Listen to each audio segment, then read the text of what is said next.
a na-ebulukwa mmadụ elu ọmụma onye mee nke ọma ebulie ya elu si ya jide nke o ji na-aga n'iru biko ka anyị gbakọ kịta wee kelee Eze-Ana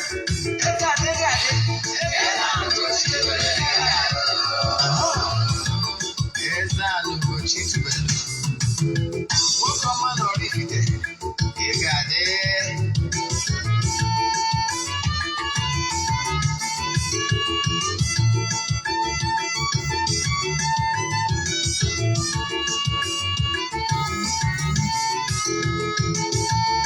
ọdịnala bụ eziokwu ọdịnala bụ ụzọ ndụ ị ma na o nwere olu na-eti mkpu na-asị ụmụ Igbo chigharịa ụmụ Igbo chigharịa kwa mbọsị ọ na-eti n'ụtụtụ n'abalị ọ nọ na nkụzi Eze-Ana Ugochi tubelu onye ọma na oraifite onye mgbasa ozi ọma ọdịnala gaba n'ihu Eze-Ana Ugochi tubelu onye ọmalịcha eme ọnụ ọdịnala bụ ụzọ ndụ gaba n'ihu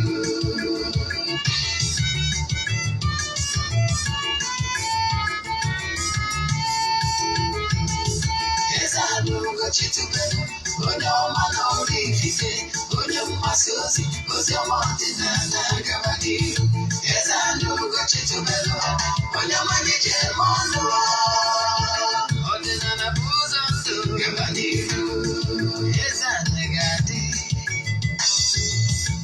Ugochi tubelu ga-adị Ugochi tubelu tempụl ọ ya adị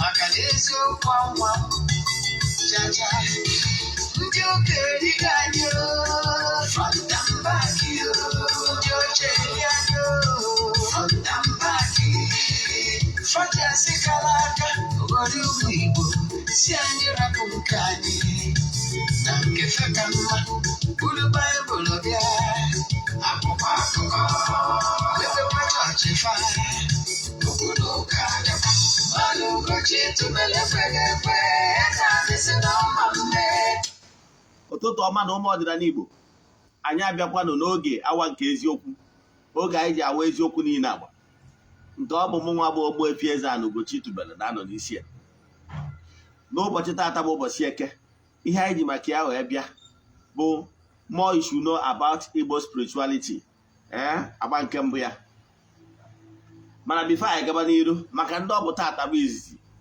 ha na-afụ m na soshal midia afa nji wee chi ọzọ Eze-Ana bụ Ogbuefi Eze-Ana Ugochi tubelu na oraifite abụghị onye isi nchụaja na Ugochi tubelu ọdịnala tempụl anyị na-agba afa miri emi dụkwazi ọrụ mmụọ dị iche iche abụkwazi m onye isi nchụaja na ọdịnala restoration prayer ministry bụrụkwazi onye mgbasa ozi ọdịnala Igbo so you can call me an ọdịnala evangelist. I will answer. My mission is to help people live better life.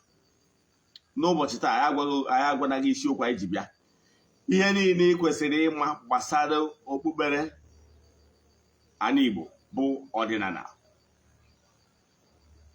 onye abụ isiokwu anyị mana bifo anyị gaba n'iru anyị nwere ọkwa dị mkpa anyị chọrọ ịmara gị nke mbụ ọ bụrụ na iso na ndị na-esonyere anyị na aja anyị na-achụ kwa ọnwa nke ọnwa Septemba ị ga-ama n'ụbọchị ikpeazụ n'ọnwa Septemba anyị ga-achụ aja dị iche iche gbuo eburu emesara aka n'isi ndị niile sonyere anyị na aja anyị ekwukwasịrị na distansị abụrụ ịbara ya na ị nwere ike isonye na aja ebe ọ bụla ị nọ na nsọtụ ụwa dum aja mbunye elu aja ịpụta ihe aja esigoro na ya bunye ọtụtụ ndị mmadụ elu ndị na-esonye na aja amarụgo ka esi eme ya mana maka gị bụ onye ọfụ ihe ị ga-eme ewu forward ya 3 prayer request ime gị donation token to the account number echatizie m na WhatsApp agwa gị other details I need from you in order to book you. Ihe anyị na-eme bụ na anyị ga-eplesi ya prayer request na altar na-achụ aja na-aga ọfọ na-ekwu bi okwu n'isi gị throughout the month. Ọ bụrụ na isonye na nke ọnwa mana ị chọrọ isonye na nke ọnwa Ọktoba ndị mmadụ ebook be gị already ihe ị ga-eme bụ chat ya m na WhatsApp 0813 8243 871. I repeat 0813 08028243871. Nọmba anyị nyere gị bụ WhatsApp nọmba. Ị nwere ike isend WhatsApp, ị nwere ike ịkpọkwazi ya akpọ. Ọ bụrụ na m epikiri, my PA will pick it. Yes, for fast response. Then ka bụ ofe ya ama. Ọkwa nke bụ abụ, ọ bụrụ na ị nwere onyinye dịka our mission is to help people live better life. Ọ bụrụ na ị nwere onyinye ime ihe ejije Nollywood movies, any department ọbụla ị nwere onyinye ị chọrọ isonye na our productions. Now, anyị na-achọ ime audition echi niile bụ Tuesday. Ebe ọbụla ị nọ, ebe ọbụla ị nọ, si ebiawa Oraifite. Yes, ebe ọbụla ị nọ, si ebiawa Oraifite na Anambra State. Isi Owerri abịa Imo State, ebe ọbụla isi abịa, locate Oraifite na Anambra State. Ọ bụkwa na isi Ọnịcha azịs iru Ọnịcha from Owerri Road, banye moto na-abịa Oraifite, si akwụsị na Jesus bus stop. Iru ha na Jesus bus stop, o nwere hotel dị n'azụ ebe a ka ga-anọ. Ị ga-ana before 12 noon, anyị ga-ebido. Our mission is to help young talent people. Yes, and give them a platform. Nothing like paying anything. You're not paying anything. We are doing it free. On ngalaba na-afụ mgbasa ozi ọdịnala Igbo site n'ihe ejije na-akwado ya. Nke mụnwa bụ onye isi ya. Then nke a bụ ihe kwesịrị ịma.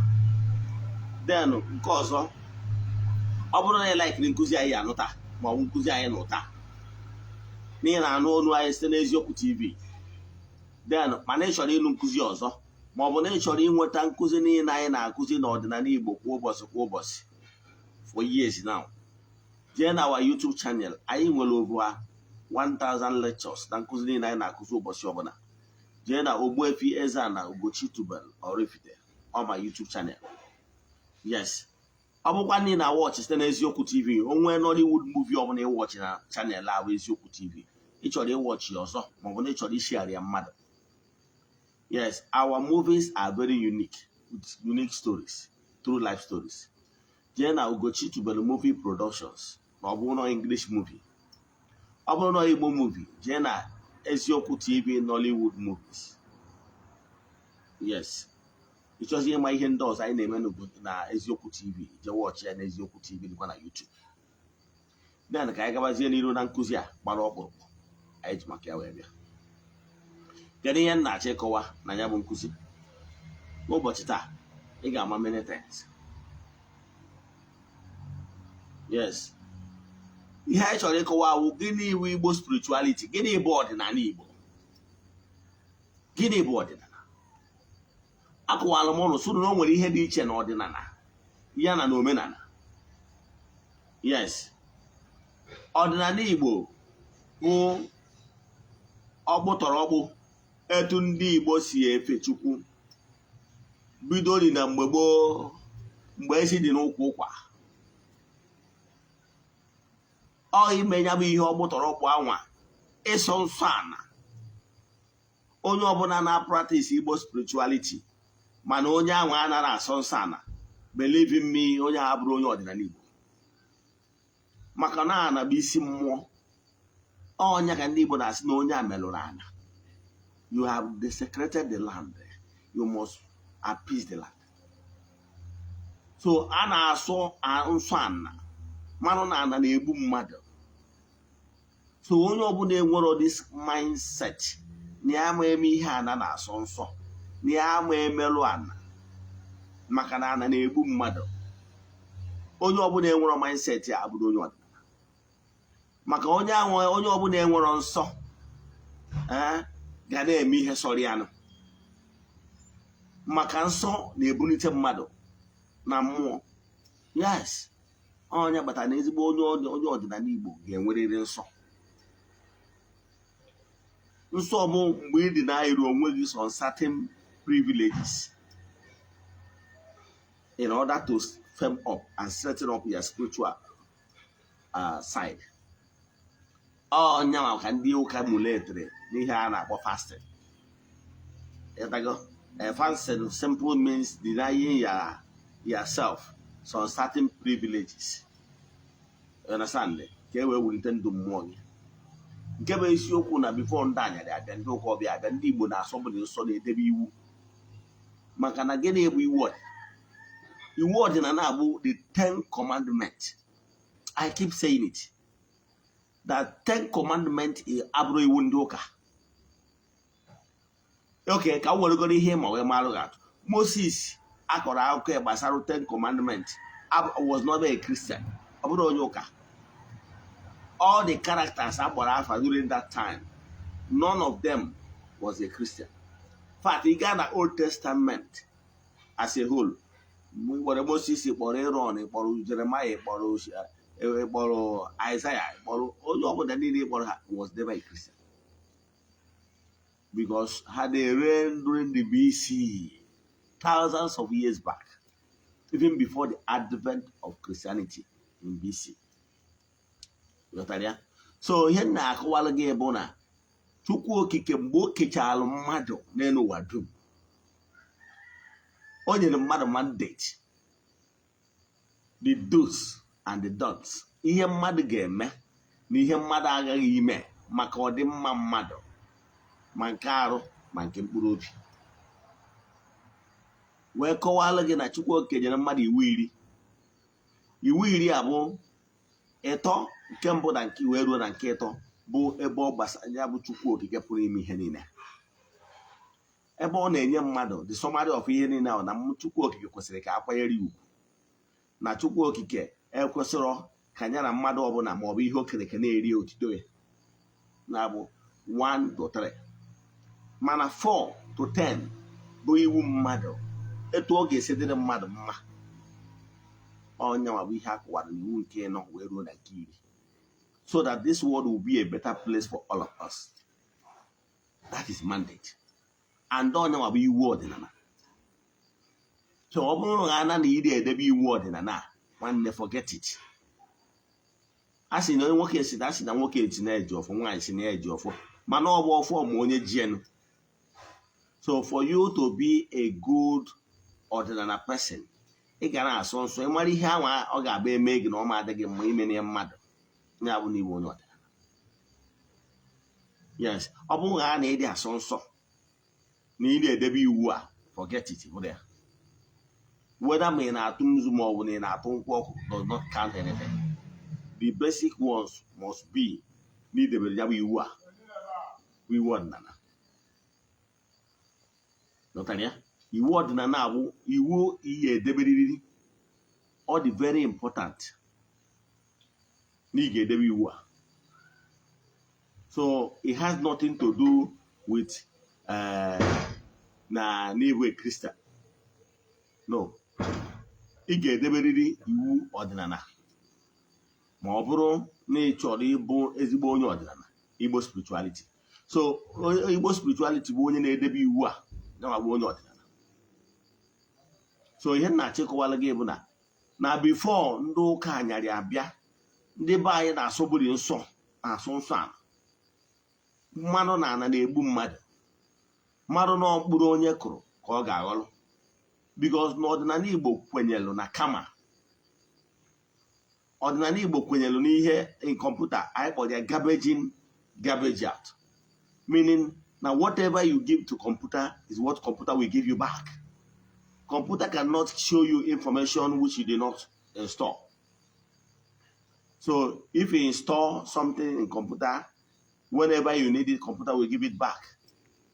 That is garbage in, garbage out. So what am I saying in essence? Na ọ bụrụ na ịbụ ezigbo onye ọdịnala Igbo, ị ga-asọrịrị nsọ. And o nwere ihe Igbo spirituality na-akwado kwalụ. Gee onye emewu n'ibia, ịgwọ nsị na aja abụrụ ihe eji mara ọdịnala Igbo. Igbu mmadụ, maka na mgbe gboo hapụzie na ndị mmadụ na-akwafu ọbara n'ụzọ dị iche iche. Ụfọdụ na-akwafu ya na-eklem na ihe a na-eme ziri ezi n'ọdịnala. Ọ bụrụ eziokwu, you should never soil your hands in blood, because blood is thicker than water. Even in the Bible, those people that murdered their rabbi, Jesus, they understand na ha commit the murder. Do you know their response? Cover n'isi anyị na n'isi ụmụ anyị. So they understand perfectly that whenever you commit murder, you will repeat. So ọdịnala Igbo na-asọ mmadụ ịkwafu ọbara mgbe buru gboo mgbe enu anọsa mgbe ezi ụzọ ezinu n'okwu kwa o nwere ọtụtụ ndị mmadụ gbara ọsọ ọchụ maka na akwafuru ọbara so ịkwafu ọbara bụ nnukwute alụ n'ala Igbo. Onye ọnwụ na-akwafuru ọbara can never go scot-free na ọ bụrụ na onye ahụ akpọrọ alụsie ya bụ ọbara ahụ ọ kwafuru. Ọhịa Igbo kwenyere na ya, mana ọ dị mwute na ọgbara ọfụlazi enwerozi ndị chọrọ idebe ya bụ ntọala. Mana I can tell you, ọsọ ya bụrụgoro na ihe dịrị under umbrella of ọdịnala mana ị na-egbu mmadụ, forget it, bụrụ onye ọdịnala. Ọ bụrụ na ị na-asụ nsọ ana, ọ bụrụ na ị na-eji edina nwunye mmadụ, ọ bụrụ na ị na-eji akwafu ọbara n'ụdị ọbụla, ị bụrụ onye ọdịnala, forget it. So na-ebu onye ọdịnala n'iwu onye ọdịnala bụ na ịsọrọ nsọ ana onye ma bụ n'iwu onye ọdịnala. Ịmara ihe anwụ abụrụ nke gị, don't touch it. Onye abụ ọdịnala. So gịnị ka m na-achọ ịkọwara gị? Achọrọ m ka m kọwara gị ihe bụ Igbo spirituality. Igbo spirituality does not support ịkwafu ọbara in any guise. Ọtụtụ ndị mmadụ na-egbu mmadụ ibe ha n'ụdị dị iche iche mana ọ bụ ihe jọgburu onwe ya. Mgbe buru gboo ndị nna nna anyị ha gbara ọsọ ọchụ na-emewere ihe nwe ọgba aghara mmadụ nwụọ, a na-agbara ya ọsọ ọchụ. Ụfọdụ jikwa mmadụ wee kwụ ụgwọ. O nwere onye unu ga-egbuo nwanne ya, ha wee bịa sị na ha ekwurọ n'isi ije unu ewesị mba na ebe ọ bụrụ unu gburu nwanne ha nwoke ma nwanne ha nwaanyị na unu ya akpọje ha ofu nwaada unu in appeasement. That is the only way there will be peace.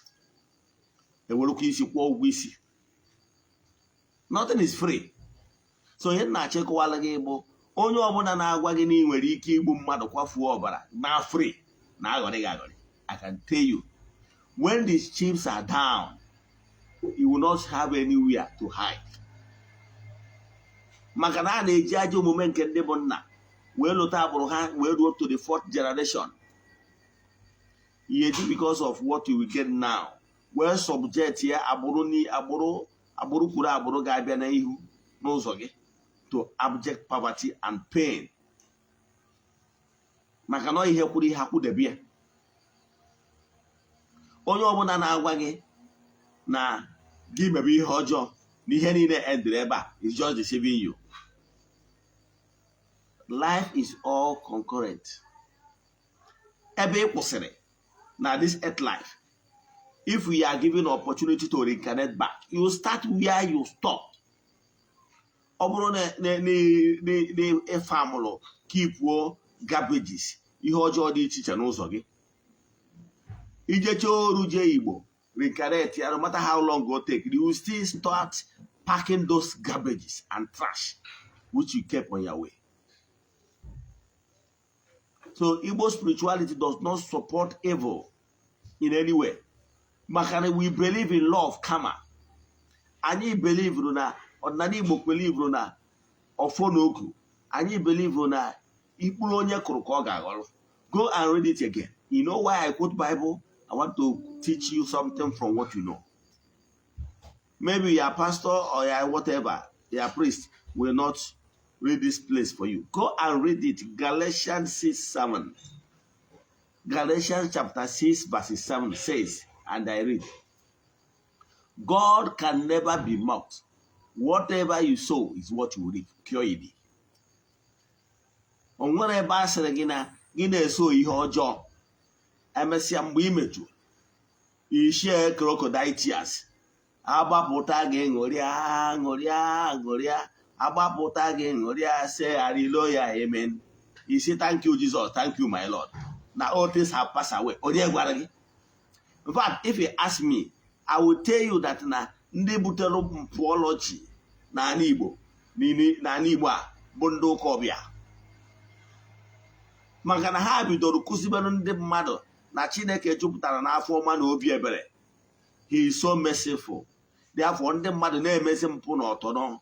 Onye mechaa mpụ na ọtọnọ, ọ bụrụ onye ụka Rom, o jekwu fada sị fada na ya mere nke a na ya mere nke a na ya mere nke a, o wee wenye aka wee n'ụdị confession na ya agọzie gị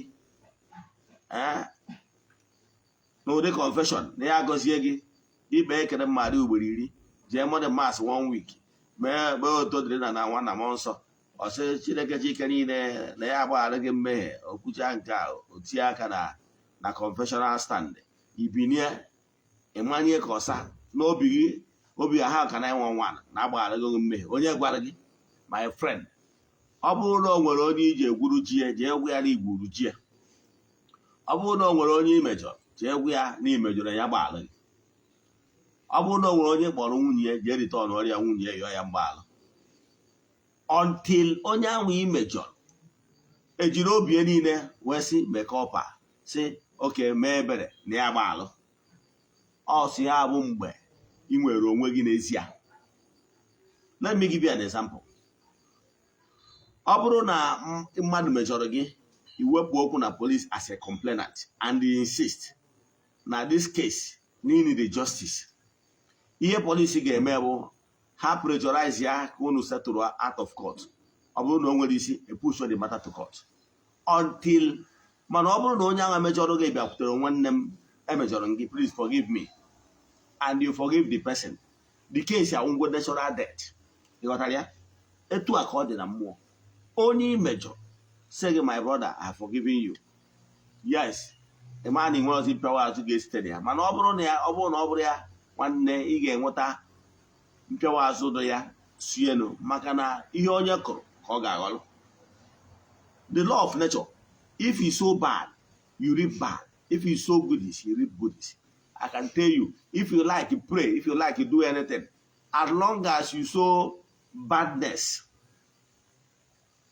as long as you sow bad seed in creation, you must reap bad seed. There is no two ways about that. You sow bad seed, you must reap bad seed. When you hear that, yes. Ịkụwara mkpụrụ ọjọọ ọbụla ị ga-eripụ rie. O nwere ihe ga-eme ka ị kụọ orange ikpegide ekpere data orange ahụ atọ na ọ bụrụ mango, ọtọ possible. Nature ji ya akụziri anyị ihe. So Igbo spirituality ya agwa gị na ihe ọbụla onye metara were isi eburu o metara buru.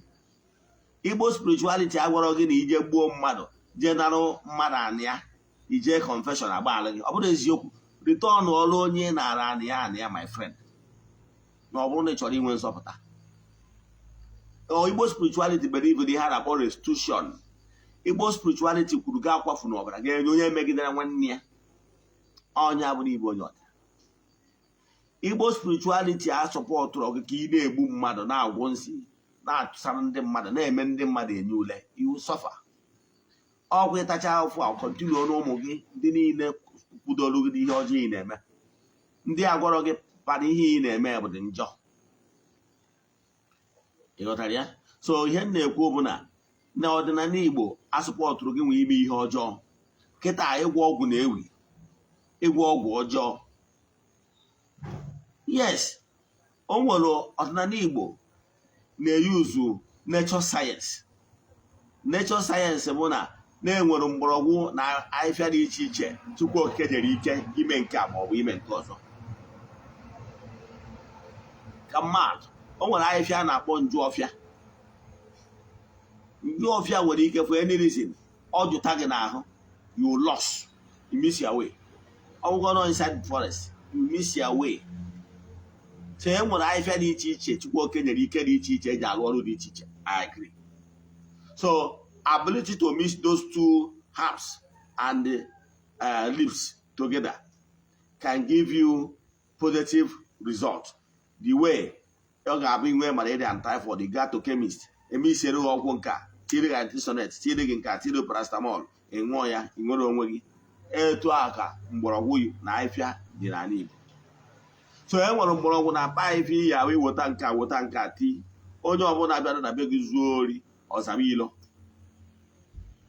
Ọ dị etu a ka ọ dị ka ụdị dị iche iche. Enwe nke ọ ya ahụ ime ụtụ mmụọ agba gị. Ihe ndị a niile bụ ahịfịa dịnụ ndị ahụ pozitiv. Ọ bụrụ onye maka anyị na-ekwu gwa ajọ ọgwụ. ihe anyị na-ekwu bụ ajọ ọgwụ bụ ọgwụ ọbụla ị gwọrọ ka ị wee megide nwanne gị, ọgwụ ọbụla ị gwọrọ ka ị wee gbuo mmadụ, ọgwụ ọbụla ị gwọrọ bụ ka ị wee hipụtanaịzi ya mmadụ, narị mmadụ okie, tigharịa mmadụ anya, mefuo mmadụ uche. Ọgwụ ọbụla ị gwọrọ and ihe ibu n'obi wu selfish interest ka ị wee megide nwanne gị, ka nwanne gị wee furu, ka ọ ghara ịnatazi n'ọzọ.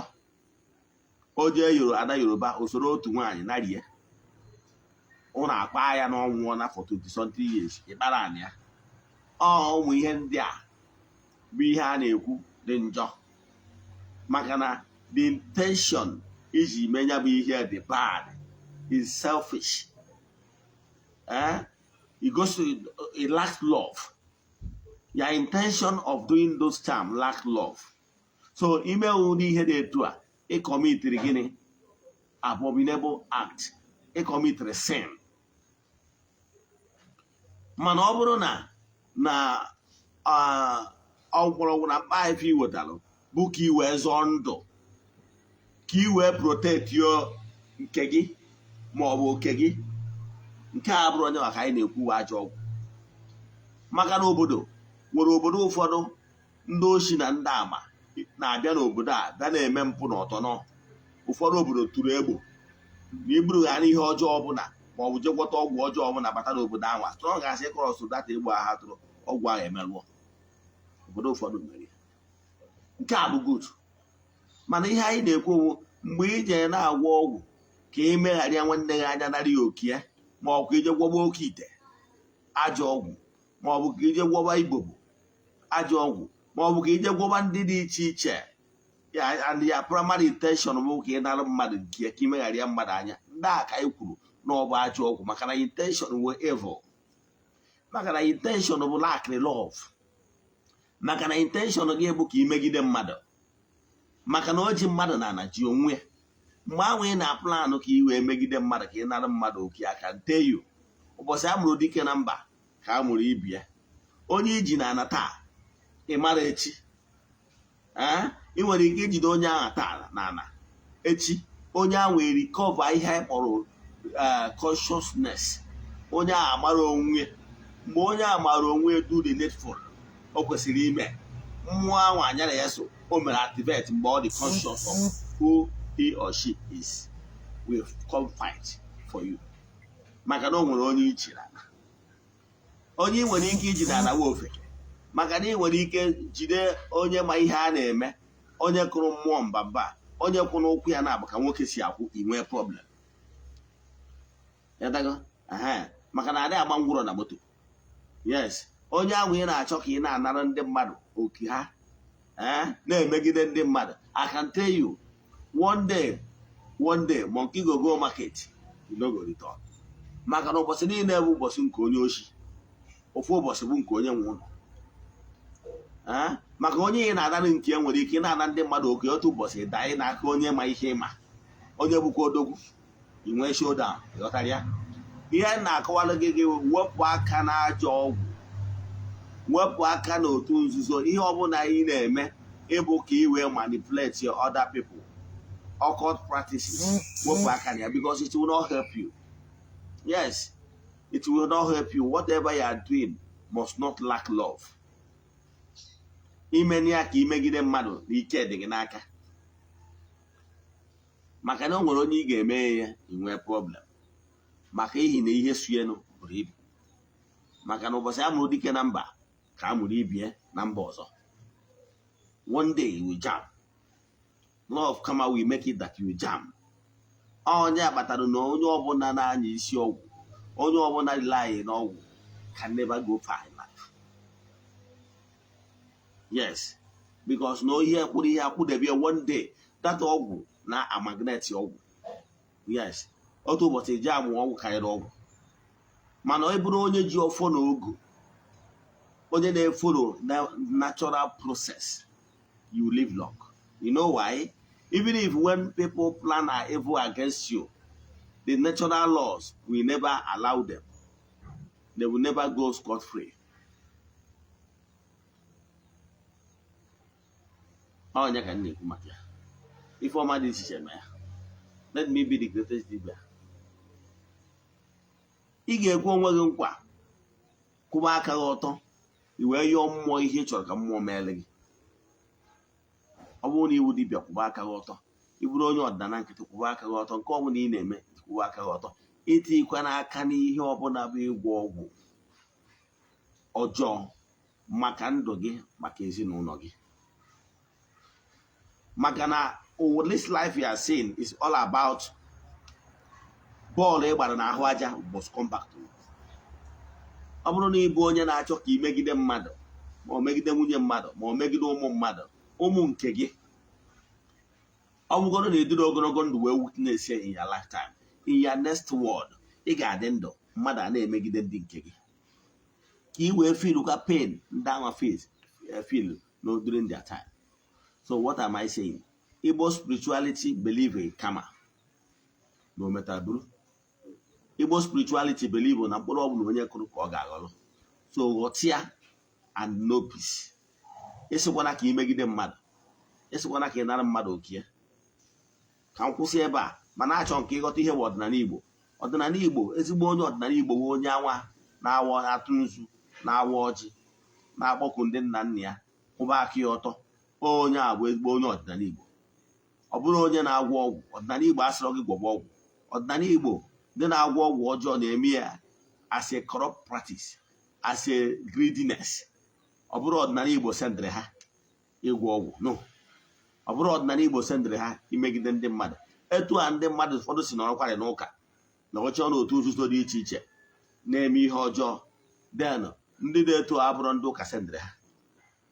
Maka adịrọ nshọ sinsi ngụbara onwebara akwụkwọ Igbo spirituality ọbụla m gụtalụ, ezigbo spirituality na-asị gị jee gbuo mmadụ. Onwe anaghị spiritual book ọbụla asị gị jee gbuo mmadụ. That one is distorted story. That spirituality is not based on God's instruction, because God have already given it in his mandate to mankind. Thou shalt not kill. Ka m kwụsị ebe a. Inwe ajụjụ na nkụzi a ihe bụ ezigbo onye ọdịnala Igbo. Ezigbo onye ọdịnala Igbo bụ onye anwa medoro chi ya, medo ndị ichie, hazie ụmụ mmụọ ya na-eso ha na ha bụrụ ofu. Onye a bụ ezigbo onye ọdịnala Igbo na-asọ nsọ iwu. So onye ọbụla adị asọ nsọ iwu ọdịnala, ọsọkwa ya bụrụ n'oji ọfọ, forget. Ọfọ ahụ ọ na-eklem n'oji bụ self-acclaim, because ndị Igbo tụrụ si na nwoke si na-eji ọfọ, nwaanyị si na-eji ọfọ, n'ọfọ makwa onye jien. Yes, ọ ihe aka ya ama. Ka m kwụsị ebe a. Inwe ajụjụ na nkụzi a, ma ọ bụ na ịchọ ka agbaala gị afa mmiri emi, send alụ meseji na WhatsApp 08138243871. I repeat, 08138243871. Ka ọ dịkwanụ n'oge awa nke eziokwu echi niile. N'aha Chukwu Okike nke pụrụ ime ihe niile. Agụọ m ọfọ ndụ, ọfọ agam n'iru, ọfọ nwere onwe, ọfọ ịpụta ihe n'isi ndị friends of the temple, n'isi ndị children of the temple, nyere n'isi ndị na-esonyere anyị na aja anyị na-achụ kwa ọnwa. A sị m na ọnwa Septemba ga-abụ ọnwa ngozi, na ife ọma ga-emekwanụ n'ụnụ, n'ihe ọma dị n'elu na ọ ga-adara ụnụ n'ala, na ọdịnala na ọ ga-eburu ụnụ omekụwa were anya ha wee fụ. Ekwuo m na ụnụ ga-egbuo n'ihu, na ụnụ ga-egbute mma, ụnụ gbuo n'azụ, na ụnụ ga-egbute mma, na ụnụ gbuo n'aka nri, na ụnụ ga-egbute mma, na ụnụ gbuo n'aka ekpe, na ụnụ ga-egbute mma. Na akakaka ya ama ụnụ na jijiji ya amakwa n'ụnụ. Mgbe ọkwọ niile na-asị na-egwu ana na ọfọ na ogu ga-enwe mkpochi, a sịrị m na ụnụ ga-ejere obodo na ụnụ ga-anara obodo n'aha Chukwu Okike nke pụrụ ime ihe niile. A sị nke ọmaka meelụ ụnụ n'ụbọchị tata bụ ụbọchị Eke, n'aha Chukwu Okike nke pụrụ ime ihe niile. Onye ike niile si n'aka ya bịa, ya gazienụ. Daalụnụ. Ndị enyi m metara onwe m ọ bụrụ na for any reason na ịchọrọ send the message to mụnwa Ogbuefi Eze-Ana Ugochi direct, please let it be a WhatsApp message only. Send the message in our WhatsApp 0805-7837-672. I repeat, 0805-7837-672. Metụkwa aka na share button. Ịgwa ndị enyi